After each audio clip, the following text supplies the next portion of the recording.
Big breaking news. Andhra Pradesh ప్రభుత్వ ప్రధాన కార్యదర్శి అనిల్ చంద్ర పునేఠాను ఎన్నికల సంఘం బదిలీ చేసింది. ఆయన స్థానంలో తాత్కాలిక చీఫ్ సెక్రటరీగా ఎల్వి సుబ్రహ్మణ్యాన్ని నియమించింది. పునేఠాను ఎన్నికలతో సంబంధం లేని విధుల్లో నియమించాలని ఈసీ ఆదేశించింది. ఇంటెలిజెన్స్ డీజీ బదిలీ విషయంలో ఈసీ ఆదేశాలకు వ్యతిరేకించినటువంటి పునేఠా వెంకటేశ్వరరావును కొనసాగించాలంటూ ఆదేశాలు జారీ చేశారు. ఈ విషయంలో కేంద్ర ఎన్నికల సంఘం నోటీసులు ఇవ్వడంతో ఢిల్లీకి వెళ్లి వివరణ ఇచ్చారు. అయితే ప్రస్తుత ట్రాన్స్ఫర్కు ఈసీ ఆదేశాలను మేరడమే అన్న చర్చ జరుగుతోంది.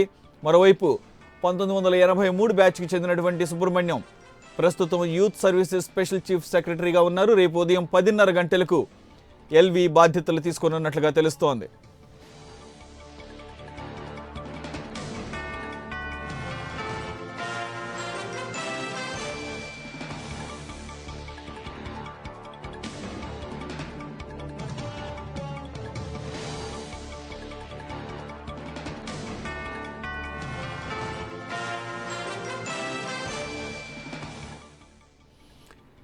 కంప్లీట్ డీటెయిల్స్ మా న్యూస్ రూమ్ నుంచి ఎంపీ రావు అందిస్తారు లైవ్లో. రావు, పునేఠా ఈసీ ఆజ్ఞల్ని మేరటమే ఆయన బదిలీకి ఇప్పుడు ప్రస్తుత కారణంగా చెప్తున్నారు. ఎంతవరకు నిజం?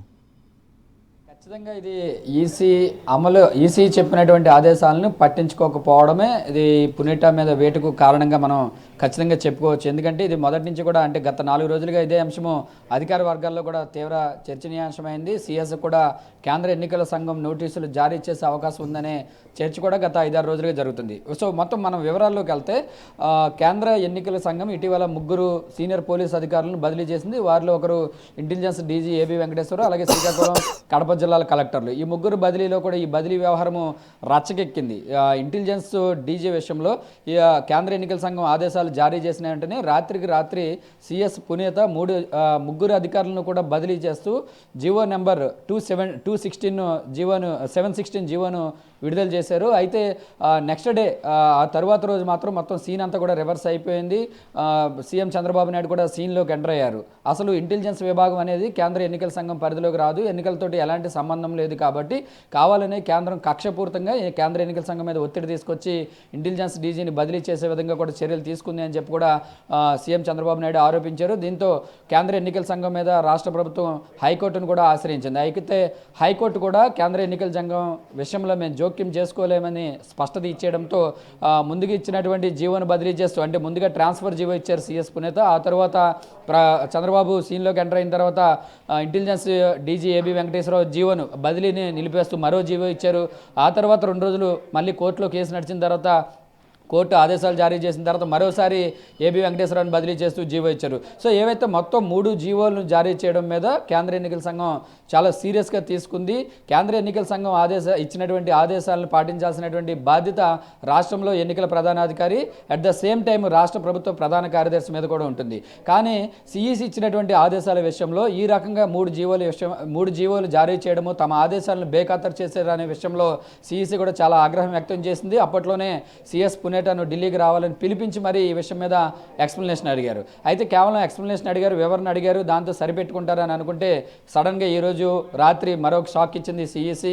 ఏదైతే ఇంటెలిజెన్స్ డీజీ ఏబీ వెంకటేశ్వరరావు మీద వేటు వేస్తూ కీలకమైనటువంటి నిర్ణయం, సంచలనాత్మక నిర్ణయం తీసుకుందో అదే రకంగా ప్రభుత్వ ప్రధాన కార్యదర్శి అనిల్ చంద్ర పునేఠాను బదిలీ చేస్తూ సంచలనాత్మక నిర్ణయం తీసుకుంది. ఎన్నికల విధులతో సంబంధం లేని పోస్టుకు బదిలీ చేయాలని చెప్పి కూడా ఆదేశాలు జారీ చేసింది. ఆయన స్థానంలో ప్రస్తుతం సీనియర్ అధికారి, ప్రస్తుతం యూత్ అండ్ వెల్ఫేర్ యువజన సర్వీసులు, క్రీడలు యువజన సర్వీసుల శాఖ ప్రత్యేక ప్రధాన కార్యదర్శిగా ఉన్నటువంటి ఎల్వి సుబ్రహ్మణ్యంను తాత్కాలిక సిఎస్గా నియమిస్తూ కూడా కేంద్ర ఎన్నికల సంఘం ఆదేశాలు జారీ చేసింది. 1983 బ్యాచ్కి చెందిన ఎల్వి సుబ్రహ్మణ్యం రేపు ఉదయం 10:30కు కొత్త సిఎస్గా పదవి బాధ్యతలు తీసుకొని ఉన్నారు. అయితే వాస్తవంగా అనిల్ చంద్ర పునేత ఈయన వచ్చే మే నెలాఖరుకు రిటైర్ కావాల్సి ఉంది. నెలాఖరుతో ఆయన పదవీ కాలం పూర్తవుతుంది. సో దీంతో పాటుగా మే 23వ తేదీ వరకు కూడా ఎన్నికల కోడ్ ఉంటుంది కాబట్టి అప్పటి వరకు కూడా ఆయన పదవిలోకి వచ్చే అవకాశం లేదు. కాబట్టి దాదాపుగా సిఎస్గా పునేట పదవీ కాలం ముగిసిందనే మనం చెప్పుకోవచ్చు. రేపు ఉదయం 10:30కు ఎల్వి సుబ్రహ్మణ్యం బాధ్యతలు తీసుకొని ఉన్నారు. అయితే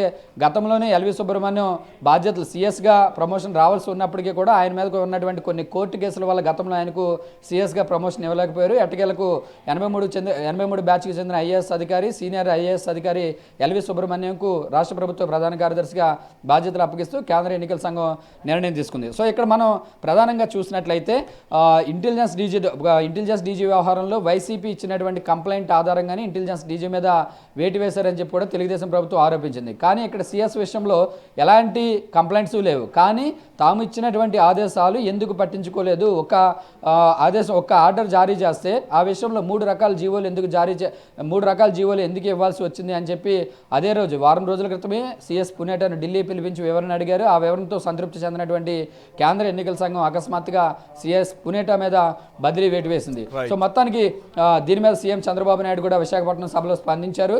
మరి దీని మీద రాష్ట్ర ప్రభుత్వం ఏ విధంగా ముందుకు వెళ్తుంది అనేది రేపు ఉదయానికి ఒక క్లారిటీ వచ్చే అవకాశం ఉంది. Thank you very much Rao.